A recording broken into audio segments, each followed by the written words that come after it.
आओ तुम्ही जरा शांत बसा की एका जाग्यावर. अगं, काय शांत बसा हा? एक तर तो कुठे गेलाय, काय करतोय, काय पत्ता नाही त्याचा, आणि तू म्हणती शांत बसा म्हणून. एक तर त्याला राग सहन होत नाही, तर त्याच्या हाताला लागलेलं.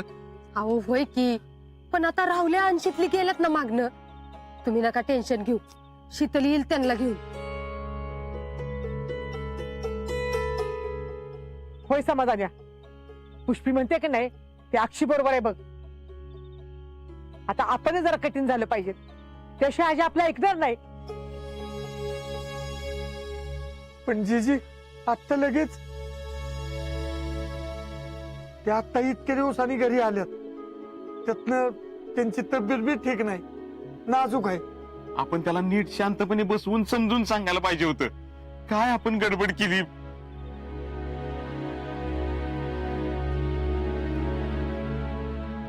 ती हर्षवर्धन बोलले फाटदिशी असं झालं. काय बेब, हे असं ओढून बोलू नका आमच्यावर.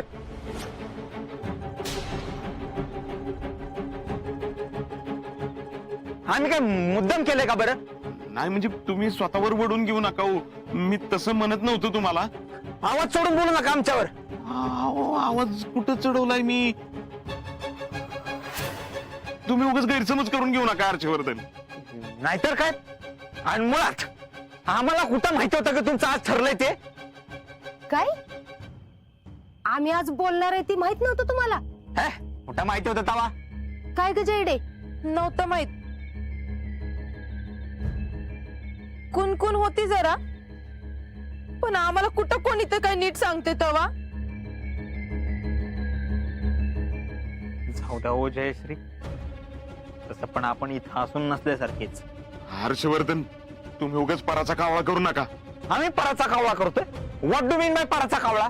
त्या रावळ्याची स्टोरी हाय अशी आम्ही कंप्लीट पुढे केली. पराचा कावळा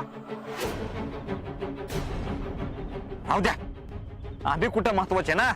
आमचं चुकलं, आम्हाला माफ करा. अहो अहो, असं कुठं कोण म्हणलंय तुम्हाला? पण अर्थ तोच होतो ना नाना, अर्थ दुसरा होतो का? नाही, आम्ही इथं राहतो ना, हेच चुकतंय आमचं. आम्हाला इथं राहायचंच नाही, प्रश्न सगळा मिटल. चला जयश्री, टॉयलेट चाला. हर्षवर्धन, हर्षवर्धन, अहो, थांबा. हे बघा, अहो, आम्हाला तसं नव्हतं म्हणायचं. तुम्ही अहो, तुम्ही जरा गप बसताय का? अहो आपल्यातच कशाला वाद लावलाय? आता सुरुवात काय आम्ही केली का याला? अहो, तसं जितू भाऊजी, तुम्ही जाऊन बघून येता का? शीतलला पण लई वाईट वाटलंय. येतो बघू. थांब जितू, थांब. काय कुणी बघायला त्याची गरज नाही. ते दोघांना पण आता नाही कळणार. आता जरा वाटेल व्हायचं ना, वाटू देत, पण आपलं म्हणणं आपण सोडायचं नाही.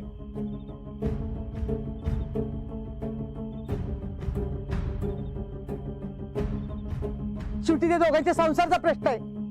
जिजे, आपण मस्त त्यांच्या संसाराचा विचार करतोय, पण त्यांना बी कळायला नको का? आता शीतल गेली तिकडे एकटी, ती तिकडे जाऊन पलटली म्हणजे? शीतलने मला शब्द दिलाय आणि ती शब्द नाही मोडणार. बघा बाई, मी आपलं मला वाटलं म्हणून बोलले. नाही जयश्री, असं काय करणार नाही शितली. होय, तिने मनात ठरवलं ना तर ती मागं हटायची नाही.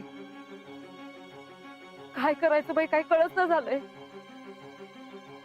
अजिंक्य लय चिडल्यात शितलीवर. काय नाही ग, तुला ठाव नाही.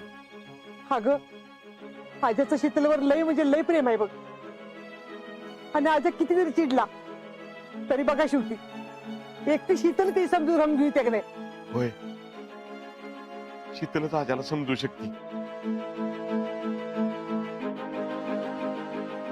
पण तिनं स्वतःच्या मतावर ठाम राहिलं पाहिजे, तर आणि तरच हे होऊ शकतं. वैर बाबा, मला तर काय कळायचंच बंद झाले बघ आता. हे बघा, तुम्ही सगळीच जरा शांत व्हा बरं. जीजी चला बसा तिकडं. काय करायचं बाया, काय होऊन बसलंय.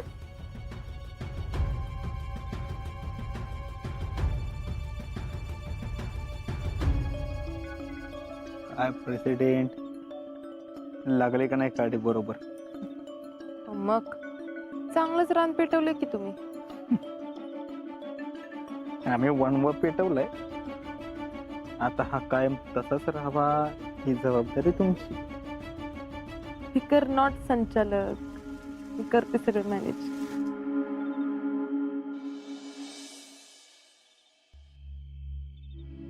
आज्या चल घरला जाऊ. राहुलच जातो, मी थांबतो इथं जरा. मला नाही यावंसं वाटत घरी. अरे पण जा तू राहुल्या.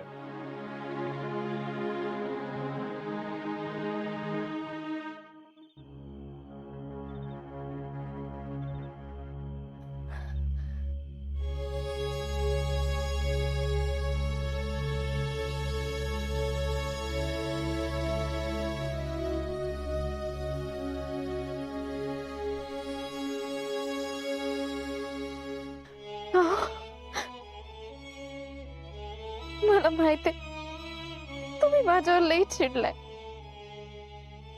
असं तोडल्यावानी करू नका.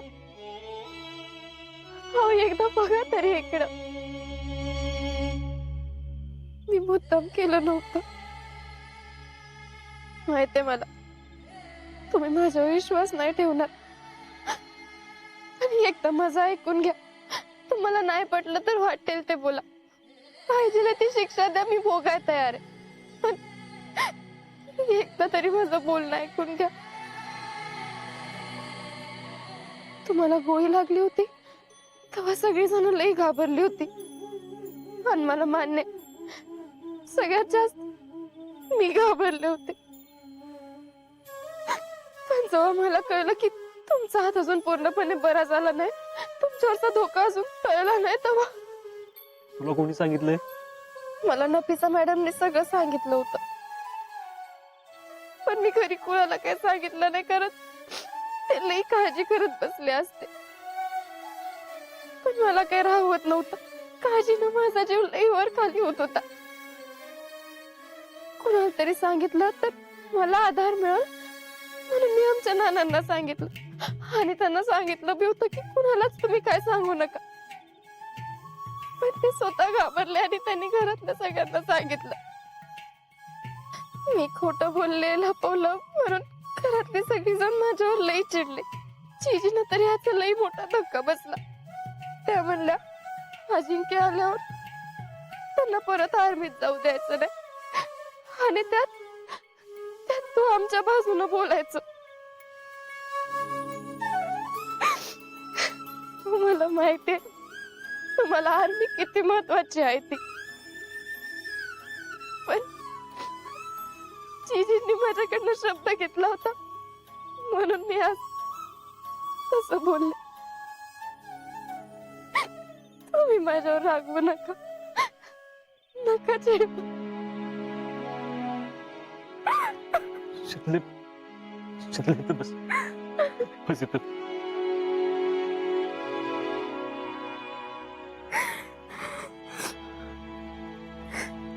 शितले शितले जीजीचं सोड. इकडे बघ. तुला काय वाटतंय? मला होय, तुला तुला असं वाटतं का मी आर्मीत जाऊ नये म्हणून? खरं खरं सांग. मला माहितीये तुमचा जीव आर्मीत गुंतलाय. पण आमच्या सगळ्यांचा, माझा जीव तर तुमच्यात गुंतलाय ना.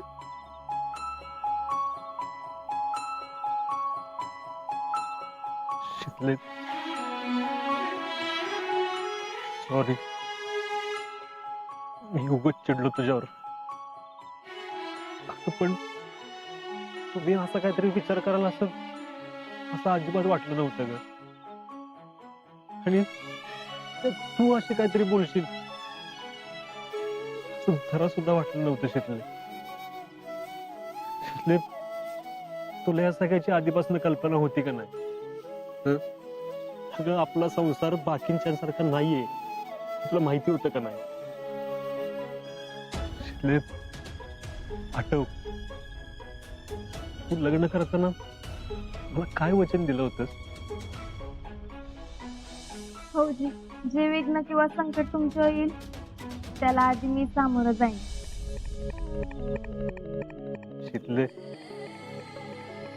बोलायला खूप सोपं असतं ग, पण करून दाखवणं लय अवघड असतं. अगं हीच काय, उद्या ह्याच्यापेक्षा डेंजर अवस्था येईल, उद्या काय पण होऊ शकतं. पण म्हणूनच तू मिसेस फौजे, काय जरी झालं ना तरी तुला ठाम राहिलं पाहिजे. त्यासाठी घरच्यांच्या विरोधात जायला लागलं ना तरी चालेल, पण मी परत आर्मीत जाणारच. आणि यात नाही, पुढच्या प्रत्येक जन्मात भारतीय सेनेची देशसेवा बजावायला जाणार.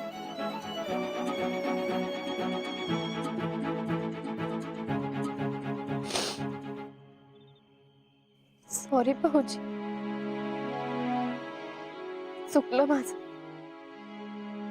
घरातल्यांच्या दबावाखाली मी काय करू काय नाही काही कळणार झालं होतं मला.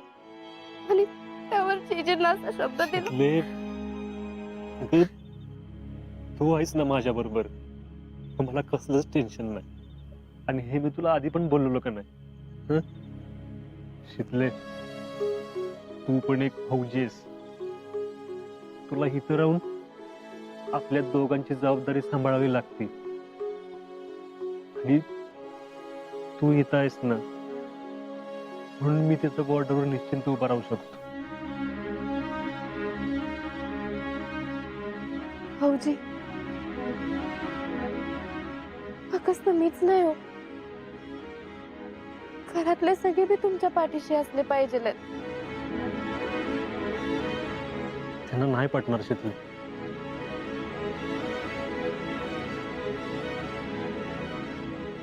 आपण आताच्या आता जाऊन त्यांना आपला निर्णय सांगू.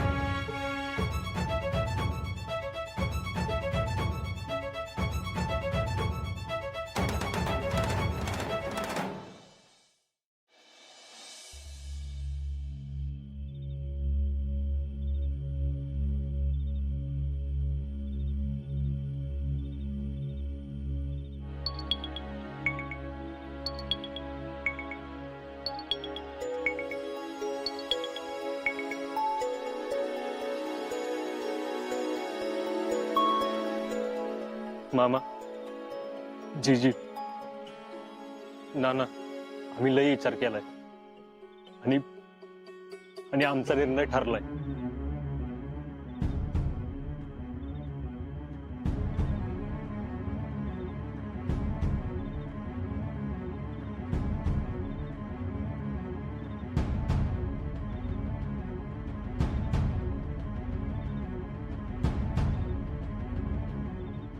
मी ठरवलंय, मी परत आर्मीत जाणार.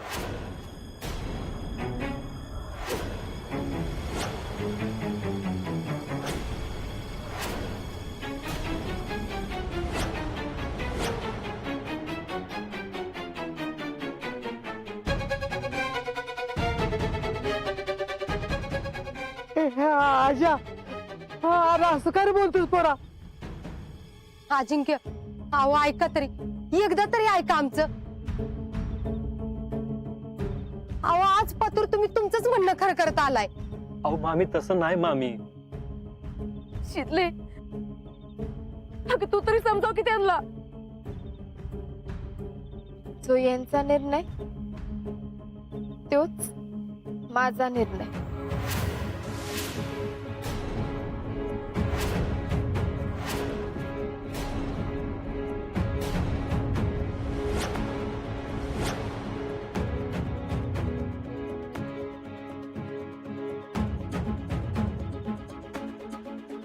शितले, अगं तू काय बोलतेस, तुला कळतंय का?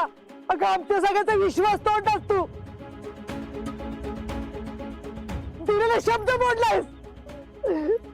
चांगलं नाही केलंस तू. जीजी, माफ करा मला, पण तुम्हाला बी माहितीये माझी अशी इच्छा कधीच नव्हती.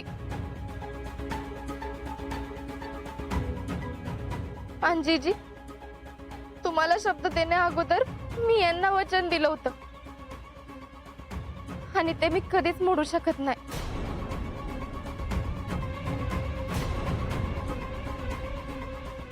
शीतल, तुला माहिती का याची किंमत काय आहे ती? माहिती आहे ह्याची किंमत काय आहे ती, पण मी ठरवलंय कायम यांच्या पाठीशी उभी राहीन.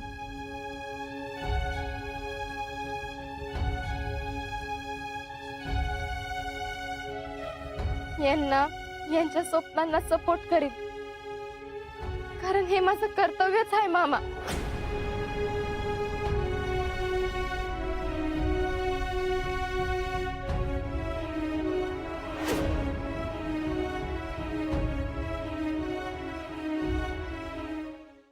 आजा, अरे तुला माहिती का तुझ्या हाताची कंडिशन काय आहे ती? मामा माहितीये मला,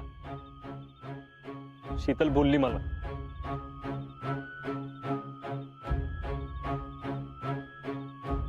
तरी बी तुम्ही जाणार?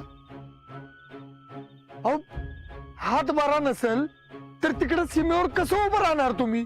अहो नाना, ते काय अजिंक्य, अहो ऐका आमचं, असं करू नका. वय पर ऐका आमचं, तुझ्या पाल्यासाठी सांगतोय मी.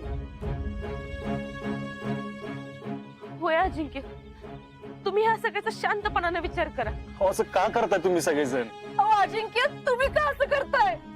अजिंक्य, मी समजू शकते तुमचं मन. तुमचं आणि माझं लग्न झालं असतं ना, तर मी बी अशीच तुमच्या पाठीशी उभी राहिली असते.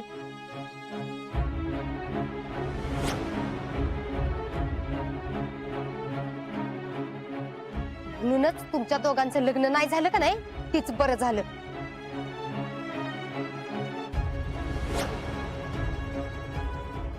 मी तुम्हाला आर्मीत जाऊन देत नव्हते ना, ती ह्यासाठीच. अहो, कुठली आई स्वतःच्या लेकीचा संसार धोक्यात घालेल सांगा ना.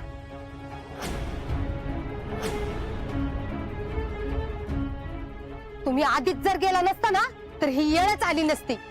हे बघा, मी सगळ्यांना शेवटचं सांगतोय, मी आर्मीत जाणार आहे आणि फायनल झालंय माझं.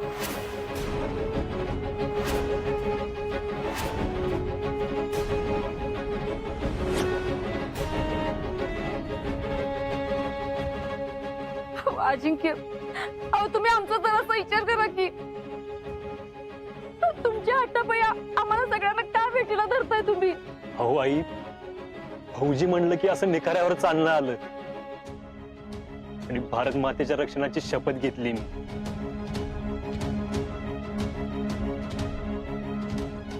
ती अशी जीवाला घाबरून अर्ध्यातून माघार घेण्यासाठी नाही.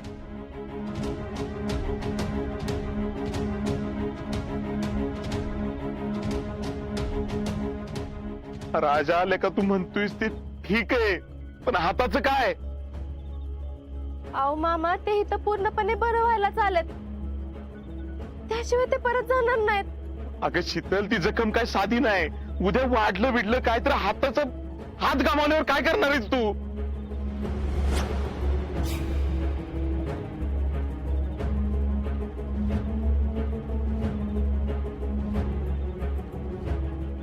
मामा, अरे हाताचं काय घेऊन बसलायस? यो आजा आपल्या देशासाठी ना 1000 वेळा स्वतःचा जीव वाळून टाकल.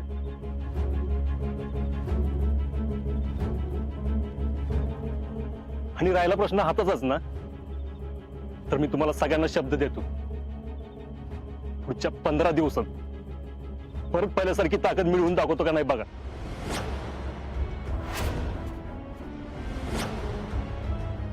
आणि त्याच ताकदीनं परत आर्मीत सेवा बजावी.